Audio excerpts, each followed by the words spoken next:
കവി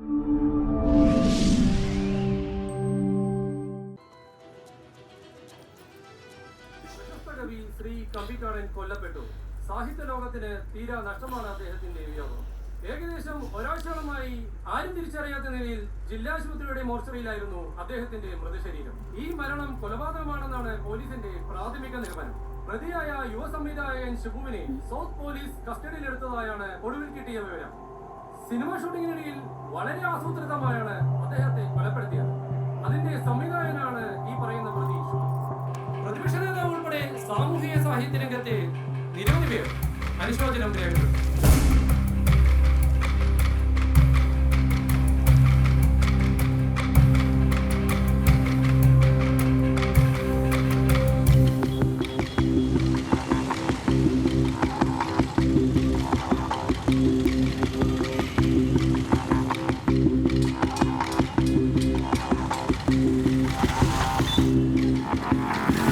സ്റ്റേഷനിൽ വിളിച്ചൊരു death inform ചെയ്യുന്നു. അയാളുടെ ഫോട്ടോ ഒന്ന് എടുക്കണം. ഈ മോർച്ചറി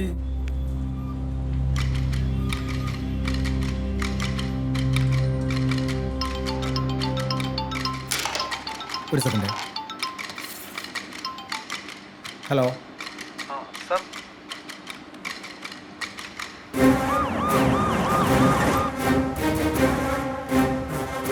പോലീസ് വരുന്നുണ്ട് കേട്ടോ. എന്തിന്റെ ഡിസ്കസ്? കിട്ടി. ടേപ്പായി ഇങ്ങോട്ട് വാടാ.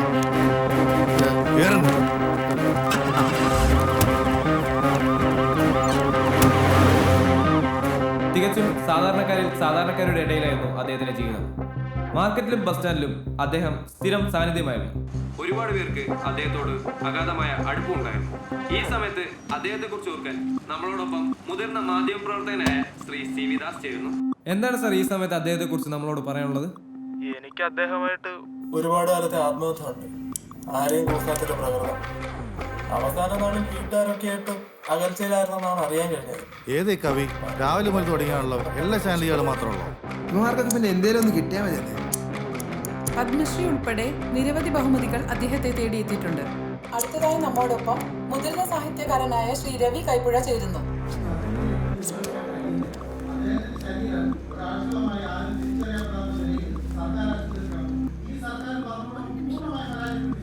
ഒരു നിമിഷം ശ്രീ രവി, നമുക്ക് അദ്ദേഹത്തിന്റെ ഒരു കവിത കേട്ട് തിരിച്ചു വരാം. പ്രതികളുടെ മൊഴിയെടുത്ത് സ്റ്റേറ്റ്മെന്റ് തയ്യാറാക്കിയിട്ടുണ്ട് സാർ. അബ്സ്കോണ്ടിങ് ആയ പ്രതികളെ ട്രേസ് ഔട്ട് ചെയ്യുന്നുണ്ട് സാർ. ഹോസ്പിറ്റലിലേക്ക് പോസ്റ്റ്മോർട്ടം റിപ്പോർട്ടിനെ കോൺസ്റ്റബിളിനെ അയച്ചിട്ടുണ്ട് സാർ. പോസ്റ്റ്മോർട്ടം റിപ്പോർട്ട് വന്നതിന് ശേഷം നിന്റെ കാര്യത്തിലൊരു തീരുമാനമാവും. പിന്നെ എന്തിനാ കൊന്നതെന്ന് നീ തന്നെ പറയുവാണെങ്കിൽ ഞങ്ങൾക്ക് കാര്യങ്ങൾ എളുപ്പമാവും. എനിക്കൊന്നും അറിയില്ല സാർ. കേരള സാഹിത്യത്തിന്റെ വേറിട്ട മുഖമായ ശ്രീ കവി കമ്പിക്കാടിന്റെ മരണം കേരളത്തിന് ഞെട്ടലാണ് തന്നിരിക്കുന്നത്. അതേപറ്റി സംസാരിക്കാൻ സാമൂഹ്യ സാഹിത്യ രംഗത്തെ പ്രമുഖരിവിടെ എത്തിയിട്ടുണ്ട്. ഈ മരണം അല്ലെങ്കിൽ കൊലപാതകം നിങ്ങൾക്ക് ഇതിനെക്കുറിച്ച് എന്താണ് പറയാനുള്ളത്? ഇത് ഗവൺമെന്റിന്റെ തികഞ്ഞ പരാജയമാണ്. തീവ്ര ഫാസിസ്റ്റുകളുടെ സാഹിത്യകാരന്മാർക്ക് നേരെയുള്ള ആക്രമണം കർണാടകയിലും യു പിയിലും കണ്ടതാണ്. ഇത് അതിന്റെ തുടർച്ചയാണ്. ഈ ഷിബു എന്ന് പറയുന്നവൻ അത്ര നിസാരക്കാരനൊന്നുമല്ല. ഒരു പ്രമുഖ നടന്റെ സഹായിയാണ് അവൻ. അവന്റെ ബ്ലാക്ക് മാൻ എന്ന ഷോർട്ട് ഫിലിം കണ്ടാൽ അറിയാം അവന്റെ സ്വഭാവം എന്താണെന്ന്. ഈ മരണത്തിന് പിന്നിൽ സിനിമാ ലോകത്തെ ഒരു വലിയ ഗൂഢാലോചനയുണ്ടെന്നാണ് എന്റെ അഭിപ്രായം. അതെ, ബ്ലാക്ക് മാൻ എന്ന ഫിലിം ഷൂട്ടിനിടയിൽ വളരെ ആസൂത്രിതമായാണ് ശ്രീ കവി കമ്പിക്കാടിനെ കൊലപ്പെടുത്തിയിരിക്കുന്നത്. അതിന്റെ വിഷ്വൽസ് നമുക്ക് ലഭിച്ചിട്ടുണ്ട്, കാണാം.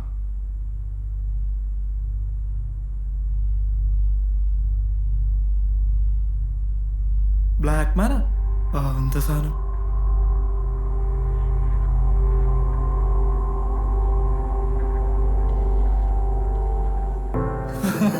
എന്നിട്ടാണത്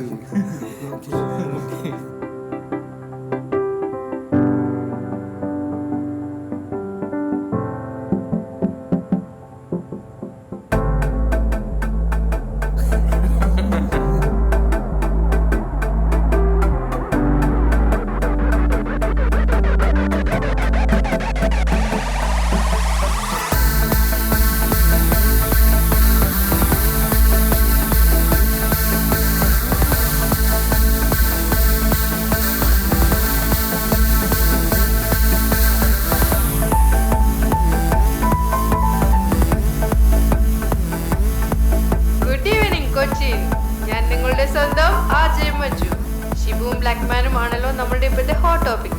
ഇപ്പോൾ 5 മില്യൺ കഴിഞ്ഞിരിക്കുന്നു അതിന്റെ YouTube views and it goes on. So ആ കോമഡി ഷോർട്ട് ഫിലിം നിങ്ങളെ എത്രത്തോളം ചിരിപ്പിച്ചെന്നും അതിനെ പറ്റിയുള്ള നിങ്ങളുടെ അഭിപ്രായവും ഞങ്ങളുമായി പങ്കുവെക്കാം. ഹലോ ഫ്രണ്ട്സ്, ഇപ്പൊ കുറച്ച് ദിവസമായിട്ട് ഈ ചാനലൊക്കെ വെറും ചർച്ചയാണ്. രാവിലെയും വൈകുന്നേരവും എന്തിനു പറയണേ, ഒരു സൗകര്യമില്ല. ഒരാളും അറിയാതെ കടന്ന ഒരു പയ്യുണ്ട്. ആ പയ്യനെ കുറിച്ചിട്ട് സ്ഥിരമായിട്ട് ചർച്ച തന്നെയാണ്. അവനെ പിടിച്ച് വലിയ ആളങ്ങടാക്കി. ഇവന്മാർക്കൊന്നും വേറെ പണിയില്ല, ഒരു പണിയില്ല, വേറെ വല്ല പണിക്കും പോയിക്കൂടെ. എന്തായാലും ഫ്രണ്ട്സ്, നമ്മൾ ഇതിനെതിരെ ശക്തമായിട്ട് പ്രതികരിക്കണം. നിങ്ങളെല്ലാവരും കമന്റ് ബോക്സിൽ വരണം, നിങ്ങളുടെ അഭിപ്രായങ്ങൾ രേഖപ്പെടുത്തണം. കരിയും കോഴിയോ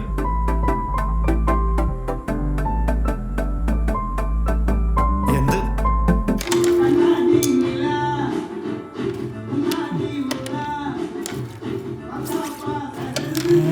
ന്യൂസ് ചാനലൊന്നും വെക്കും. പയ്യന്റെ കേസ് എന്തായെന്ന് അറിയാലോ. അതിപ്പോ എന്താ അറിയാൻ, ആ പയ്യൻ പെട്ട്. നീ ഒന്ന് മാറ്റടാ. അല്പസമയത്തിനകം പോസ്റ്റ്മോർട്ടം ആരംഭിക്കുമെന്നാണ് ഒടുവിൽ അറിയാൻ കഴിഞ്ഞത്. ജില്ലയിലെ സീനിയർ ഡോക്ടറായ ശ്രീ തോമസ് സെബാസ്റ്റ്യനായിരിക്കും പോസ്റ്റ്മോർട്ടത്തിന് നേതൃത്വം കൊടുക്കുക എന്നാണ് അറിയാൻ കഴിഞ്ഞത്. കഴിഞ്ഞ ഒരാഴ്ചയായി അദ്ദേഹം ലീവിലായിരുന്നു. ഇന്നലെ ജില്ലാ മെഡിക്കൽ സൂപ്രണ്ട് അദ്ദേഹത്തെ വിളിക്കുകയും അതിവേഗം പോസ്റ്റ്മോർട്ടം ചെയ്യണമെന്ന് ആവശ്യപ്പെടുകയും ചെയ്തു. കേരളം ആകാംക്ഷയോടെ കാത്തിരിക്കുകയാണ് ഈ റിപ്പോർട്ടിന്. ഷിബു എങ്ങനെയാണ് കൊന്നതെന്നുള്ള ശാസ്ത്രീയമായ തെളിവുകൾ അല്പസമയത്തിനകം നമുക്ക് ലഭിക്കുന്നതാണ്.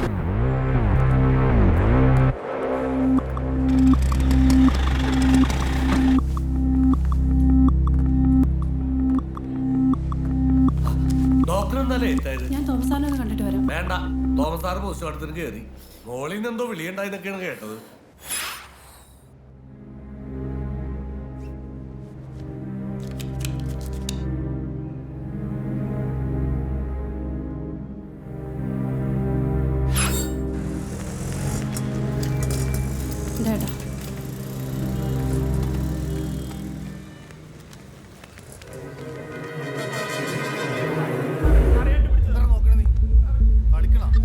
എണീക്കടാ, വായിക്കോട്ടെ.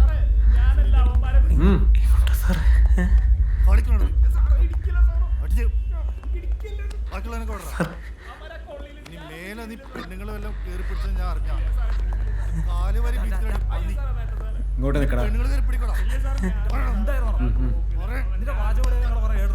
ഒപ്പിടടാ, ഒപ്പിടടാ.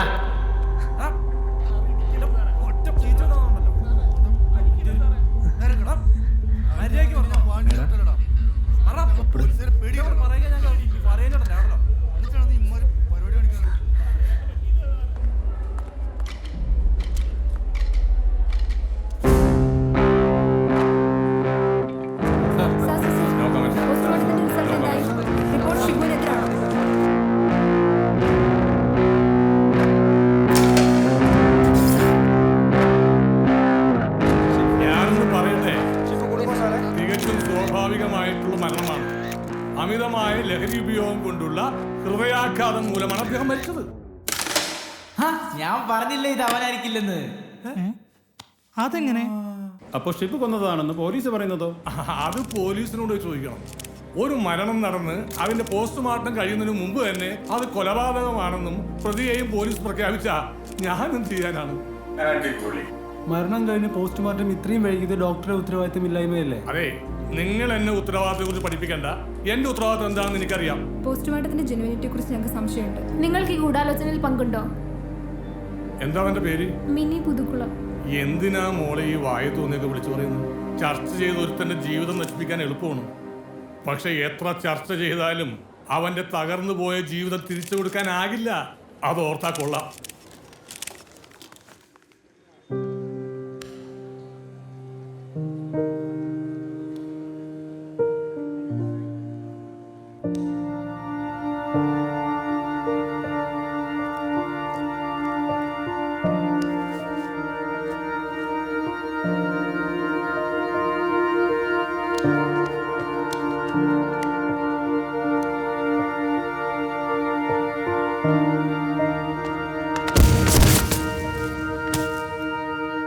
ഷിബു നിരപരാധി എന്ന് തെളിഞ്ഞിരിക്കുന്ന സ്ഥിതിക്ക് പോലീസിന് എന്താണ് പറയാനുള്ളത്? ഇത് പോലീസിന്റെ പിടിപ്പുകേടല്ലേ?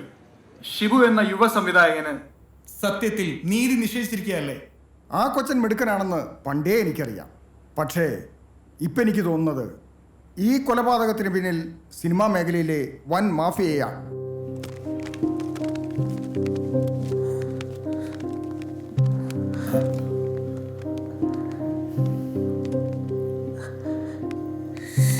മോനെ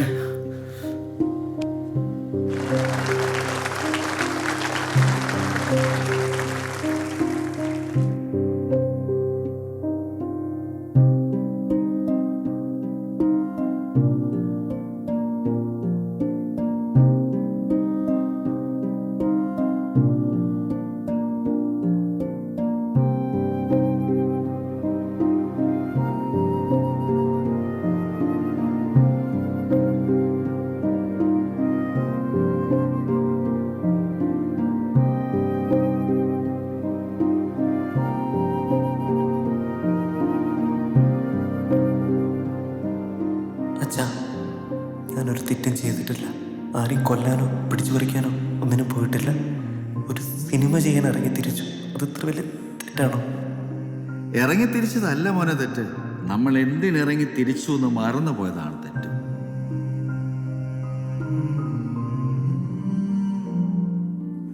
അതെ, ആ പയ്യൻ തന്നെ, ഷിബു.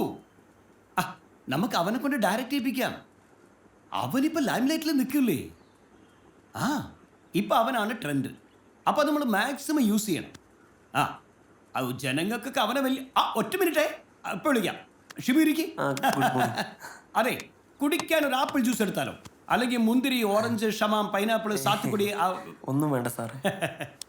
തന്നെ ആദ്യം കണ്ടപ്പോഴേ തൻ്റെ ഉള്ളിൽ ഒരു സ്പാർക്ക് ഉണ്ടെന്ന് എനിക്ക് മനസ്സിലായിട്ടുണ്ട്. എൻ്റെ അടുത്ത പടം നീ ഡയറക്റ്റ് ചെയ്താൽ മതി. എനിക്ക് വേണ്ടതേ ആ ബ്ലാക്ക് മാൻ പോലെ ഒരു കോമഡി പടം. ആളുകൾ ചിരിക്കണം. സാറേ, ബോറടിക്കില്ലെങ്കിൽ ഞാൻ ഒരു കാര്യം പറയട്ടെ? പറയൂ. എനിക്ക് 3 വയസ്സുള്ളപ്പോഴാണ് സാറേ ഞാൻ ആദ്യമായിട്ടൊരു സിനിമ കാണുന്നത്. അതും എൻ്റെ അച്ഛൻ്റെ മടിയിലിരുന്ന്. അന്ന് എൻ്റെ മുൻപിലുള്ള ബിഗ് സ്ക്രീനിൽ തെളിഞ്ഞു വന്നത് ഒരു കുഞ്ഞു മനുഷ്യൻ്റെ രൂപമാണ്. അയാൾ എന്നെ ഒരുപാട് ചിരിപ്പിച്ചു, കരയിപ്പിച്ചു. പിന്നീട് ജനങ്ങൾ അയാളെ ജനപ്രിയ നായകൻ എന്ന പേര് വിളിച്ചു. അതിനിടയിൽ എൻ്റെ പക്വതക്കുറവ് കൊണ്ട് വഴി തെറ്റി കൺഫ്യൂഷൻ അടിച്ച് ആകെ ചളകോളമായി. പക്ഷെ പ്രശ്നം ഭയങ്കര സിമ്പിളായിരുന്നു. എവിടുന്ന് തുടങ്ങി എന്ന് ഞാൻ മറന്നു. പക്ഷെ എനിക്ക് പറയാം, ഞാനിനി എന്ത് ചെയ്യണമെന്ന്. എടോ, താൻ എന്ത് വേണമെങ്കിൽ ചെയ്യ്. തൻ്റെ കൂടെ ഞാനില്ലേ? പോരെ? മതി. വളരെ ഞെട്ടിക്കുന്നൊരു വാർത്തയാണ് ഇപ്പോൾ പുറത്തു വന്നിട്ടുള്ളത്. കഴിഞ്ഞ 2-3 ദിവസങ്ങളിൽ പ്രധാന ചർച്ചാ വിഷയമായിരുന്നു കവി കമ്പിക്കാടിന്റെ മരണത്തെ ചൊല്ലിയുള്ള കേസ് പുതിയ വഴിത്തിരിവിലേക്ക് വന്നിരിക്കുകയാണ്. മരിച്ചുപോയ കവി കമ്പിക്കാടൻ താൻ മരിച്ചില്ല എന്ന് പറഞ്ഞ് വീണ്ടും തിരിച്ചു വന്നിരിക്കുകയാണ്. അല്പസമയത്തിനകം അദ്ദേഹം നമ്മളെ കാണുമെന്നാണ് അറിയിച്ചിരിക്കുന്നത്.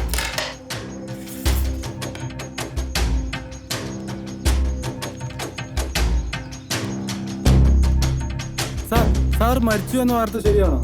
എന്റെ പൊന്നു സുഹൃത്തെ, ഞാൻ 3-4 വർഷമായിട്ട് എന്റെ മക്കളുടെ കൂടെ അങ്ങ് വിദേശത്തായിരുന്നു. ഞാൻ കഴിഞ്ഞ ദിവസം ഇവിടെ വന്ന് ലാൻഡ് ചെയ്തപ്പോഴാണ് ഞാൻ മരിച്ചു എന്നൊരു വാർത്ത ഞാൻ പോലും അറിയുന്നത്. എന്താ ഇവിടെ സംഭവിക്കുന്നത് എനിക്ക് യാതൊരു ഐഡിയയും കിട്ടുന്നില്ല. നിങ്ങളാണ് കവി കമ്പിക്കാടൻ എന്നുള്ളതിന് എന്താണ് തെളിവ്? എന്റെ പൊന്നു സുഹൃത്തെ, ഞാൻ മരിച്ചെങ്കിൽ ഇപ്പൊ ഇവിടെ ജീവനോട് നിൽക്കുവോ? എന്റെ റേഷൻ കാർഡ്, എന്റെ തിരിച്ചറിയൽ കാർഡ്, എന്റെ വോട്ടർ കാർഡ്, ഇതൊന്നും കണ്ടിട്ട് നിങ്ങൾക്ക് വിശ്വാസമായില്ല? അപ്പൊ അന്ന് മരിച്ചത് ആര്?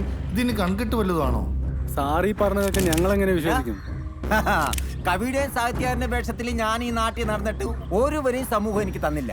ഇപ്പോൾ ഈ വേഷത്തിൽ നടക്കുമ്പോൾ സമൂഹം എന്നെ റെസ്പെക്ട് ചെയ്യുന്നുണ്ട്, ബഹുമാനിക്കുന്നുണ്ട്. അപ്പൊ കാര്യങ്ങൾ എല്ലാവർക്കും മനസ്സിലായല്ലോ. ഞാൻ ജീവിച്ചിരിപ്പുണ്ട്, ഞാൻ മരിച്ചിട്ടില്ല. അപ്പൊ ഓക്കെ, ഇനി ഒന്നും പറയാനില്ല. Okay okay okay.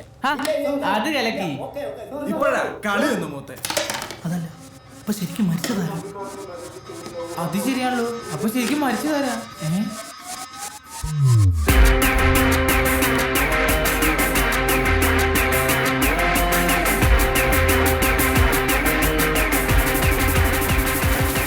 ഹലോ, ആടാ ജലീലേ. ഷിബോ, നീ എവിടെയാണ്? എടാ, അതൊക്കെ ഞാൻ പിന്നെ പറയാം. നീ അത്യാവശ്യമായിട്ടേ മറ്റേ ക്യാമറ എടുത്തിട്ട് നമ്മുടെ ജില്ലാ ആശുപത്രിയിലോട്ട് വാ. ഒരാളെ ഫോട്ടോ എടുക്കാനാണ്.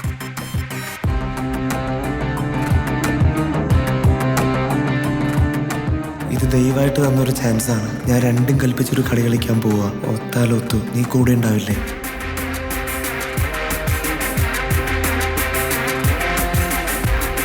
ഈ സംഭവം എങ്ങാനും പുറത്തറിഞ്ഞ നീയായിരിക്കും ആദ്യം തോന്നുന്നത്.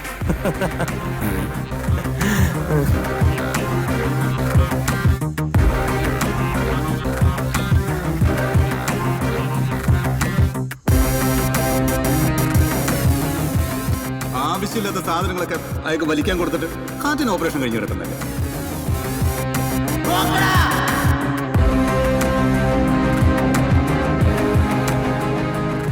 ഇക്കാലത്ത് നെഗറ്റീവ് പബ്ലിസിറ്റി ഉണ്ടാക്കിയാലേ അവന്മാരിതൊക്കെ ഷെയർ ചെയ്ത് വൈറലാക്കും. ജലീലെ, നിനക്ക് എൻ്റെ അച്ഛൻ്റെ ജോലി എന്താണെന്നറിയാം? തിയേറ്ററിലെ ഒരു സാധാരണ തൊഴിലാളിയാണ്. ആ അച്ഛൻ്റെ അഡ്രസ്സും പറഞ്ഞ് ഞാൻ കയറി ചെന്ന് ഒരാളെന്നെ അടുപ്പിച്ചിട്ടില്ല. പിന്നെ ഒരു സാധാരണക്കാരന് ഈ കാലത്ത് എന്തെങ്കിലുമൊക്കെ ആവണമെങ്കിലുണ്ടല്ലോ ഭയങ്കര കഷ്ടപ്പാടാണ്. പിന്നെ നീ പറഞ്ഞ പോലെ എനിക്ക് നഷ്ടപ്പെടാൻ ഒരു ചുക്കുമില്ല. കിട്ടുന്നതൊക്കെ ഉണ്ടല്ലോ ലാഭം.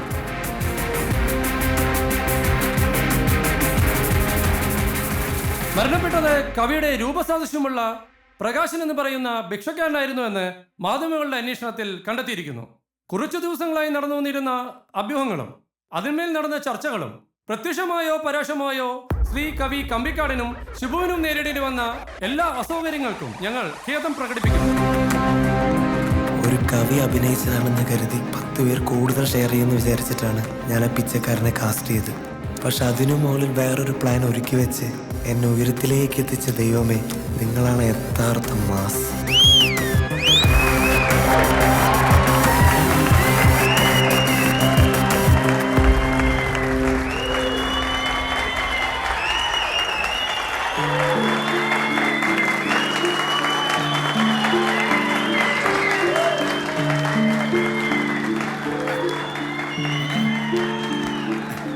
അച്ഛൻ ഈ ക്യാൻറ്റീൻ നിൽക്കുമ്പോൾ ഇവിടെ സിനിമ കണ്ടിട്ട് പലരും പല അഭിപ്രായങ്ങളും പറയും. പക്ഷേ ഇത് സൂപ്പറാ, നന്നായി വരും എൻ്റെ മോൻ.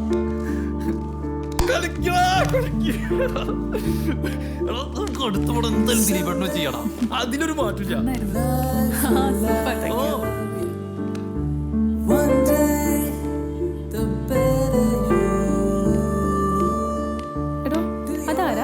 അത് വലിയൊരു മഹാനായിരുന്നു.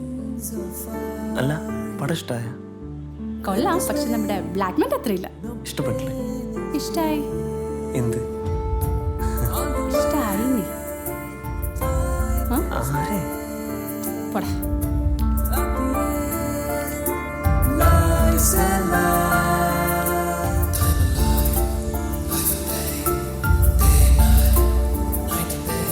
ഇപ്പൊ ഈ മണ്ടം വിചാരിക്കുന്നുണ്ടോ ഒരു പ്രശ്നമില്ലാതെ ഞാനെന്തിനാ വെള്ള പുറകെ നടന്നതെന്ന്?